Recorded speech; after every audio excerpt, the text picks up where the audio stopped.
Hari ini kita akan belajar mata pelajaran bangunan dan stabilitas kapal.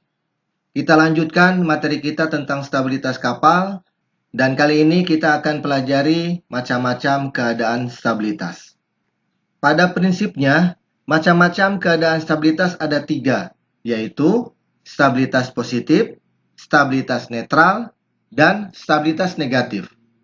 Yang pertama, stabilitas positif, yaitu suatu keadaan di mana titik G-nya berada di bawah titik M, sehingga kapal memiliki stabilitas yang mantap sewaktu menyenget dan memiliki kemampuan untuk menegak kembali. Untuk lebih jelas, kita lukiskan garis tengah kapal seperti ini. Kemudian kita lukiskan pula titik-titik penting dalam stabilitas kapal, yaitu titik M. Kemudian di bawah titik M kita lukiskan titik G, dan paling bawah adalah titik B. Ketika kapal mengalami senget atau kemiringan, maka semua titik akan berubah kecuali titik M yang menjadi poros senget atau poros kemiringan.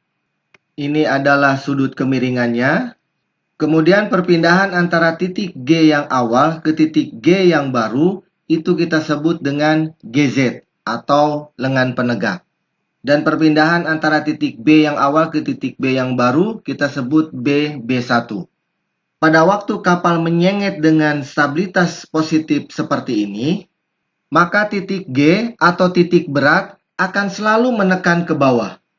Dengan adanya gaya yang menekan ke bawah ini, maka kapal akan bergerak berlawanan dengan arah kemiringan. Artinya, kapal akan memiliki kemampuan untuk menegak kembali. Jadi kita simpulkan, stabilitas positif ini keadaannya baik. Kemudian momen penegaknya atau kemampuan kapal untuk menegak kembali tergantung dari banyaknya W atau jumlah berat dikali dengan panjang GZ. Dan stabilitas positif ini gerakannya berlawanan dengan arah kemiringan. Berarti apabila kapal miring ke kanan, dia akan bergerak ke kiri. Juga sebaliknya, apabila kapal miring ke kiri, dia akan bergerak ke kanan. Kemudian selanjutnya yang kedua, stabilitas netral, yaitu suatu keadaan stabilitas di mana titik G-nya berhimpit dengan titik M. Maka momen penegak kapal yang memiliki stabilitas netral sama dengan 0, atau bahkan tidak memiliki kemampuan untuk menegak kembali sewaktu menyenget. Dengan kata lain, bila kapal senget, tidak ada momen penegak maupun momen penerus, sehingga kapal akan tetap miring pada sudut senget yang sama. Untuk lebih jelas, kita lukiskan gambarannya. Seperti diketahui, ini adalah garis center line, kemudian kita lukiskan titik G yang berhimpit dengan titik M. Berarti posisi titik G sama dengan posisi titik M. Selanjutnya kita lukiskan pula titik B di bawah. Pada keadaan stabilitas netral ini, pada saat kapal menyenget pun, titik G dan titik M tetap berada pada posisi yang sama. Ini adalah sudut sengetnya, hanya titik B yang berpindah ke B1. Pada keadaan stabilitas netral ini, berapapun banyaknya W atau titik berat tidak akan terpengaruh terhadap stabilitas kapal, karena GZ-nya atau lengan penegaknya tidak ada, atau GZ sama dengan 0. Sehingga kita simpulkan pada keadaan stabilitas netral ini, keadaannya netral. Artinya, bila kapal menyenget, tidak memiliki kemampuan untuk menegak kembali. Dan tidak pula sudut sengetnya bertambah besar. Akan tetapi, kapal akan tetap miring pada sudut senget yang sama. Kemudian GZ-nya sama dengan 0. Karena GZ 0, maka momen penegak pun menjadi 0. Kemudian selanjutnya stabilitas negatif, yaitu suatu keadaan stabilitas di mana titik G-nya berada di atas titik M, sehingga sebuah kapal yang memiliki stabilitas yang negatif sewaktu menyenget tidak memiliki kemampuan untuk menegak kembali. Bahkan sudut sengetnya akan bertambah besar yang menyebabkan kapal akan bertambah miring lagi dan bahkan bisa menjadi terbalik. Berikut gambarannya, ini adalah garis center line. Kemudian kita lukiskan titik G berada di atas titik M. dan di paling bawah adalah titik B. Ketika kapal mengalami senget, tetap titik M sebagai poros sengetnya.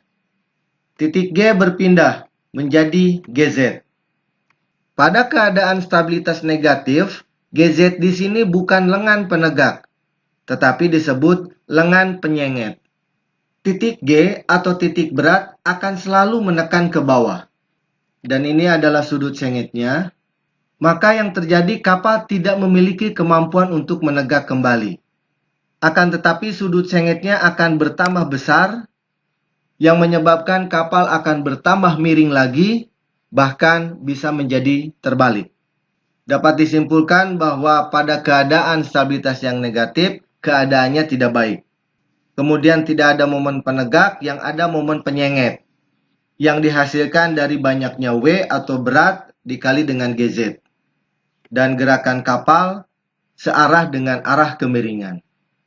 Dari ketiga keadaan stabilitas, yaitu stabilitas positif, stabilitas netral, dan stabilitas negatif, maka hanya keadaan stabilitas positif yang keadaannya paling baik.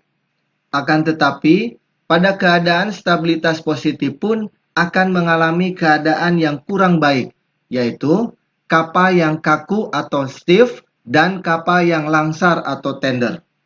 Ciri-ciri kapal yang kaku antara lain GM terlalu besar. Artinya jarak antara titik G dan titik M terlalu jauh. Bila GM terlalu besar, maka momennya pun menjadi besar. Maka yang terjadi adalah kapal kembalinya cepat dan kaku. Dengan kata lain, kapal olengnya cepat dan kaku. Sedangkan ciri-ciri dari kapal yang langsar atau tender adalah GM terlalu kecil. Jika GM-nya kecil, maka momennya pun menjadi kecil. Yang akhirnya kapal kembalinya lamban dan tahan lama. Atau kapal oleng dengan lamban dan tahan lama. Penyebab dari kapal yang kaku atau stiff adalah terlalu banyak menumpuk muatan di bagian bawah. Sedangkan penyebab dari kapal yang langsar atau tender adalah terlalu banyak menumpuk muatan di bagian atas. Dan cara untuk memperbaiki kapal yang kaku atau stiff adalah dengan cara memindahkan sebagian muatan ke bagian atas. Sedangkan cara memperbaiki kapal yang langsar atau tender adalah memindahkan sebagian muatan ke bagian bawah. Tentunya, memindahkan muatan tersebut harus dengan perhitungan yang tepat, supaya kapal yang kaku tidak menjadi langsar, atau sebaliknya, kapal yang langsar malah menjadi kaku. Karena yang dibutuhkan hanya stabilitas yang mantap, atau stabilitas positif yang stabil. Demikian penjelasan tentang macam-macam keadaan stabilitas. Kita lanjutkan pada pertemuan berikutnya. Terima kasih, semoga bermanfaat.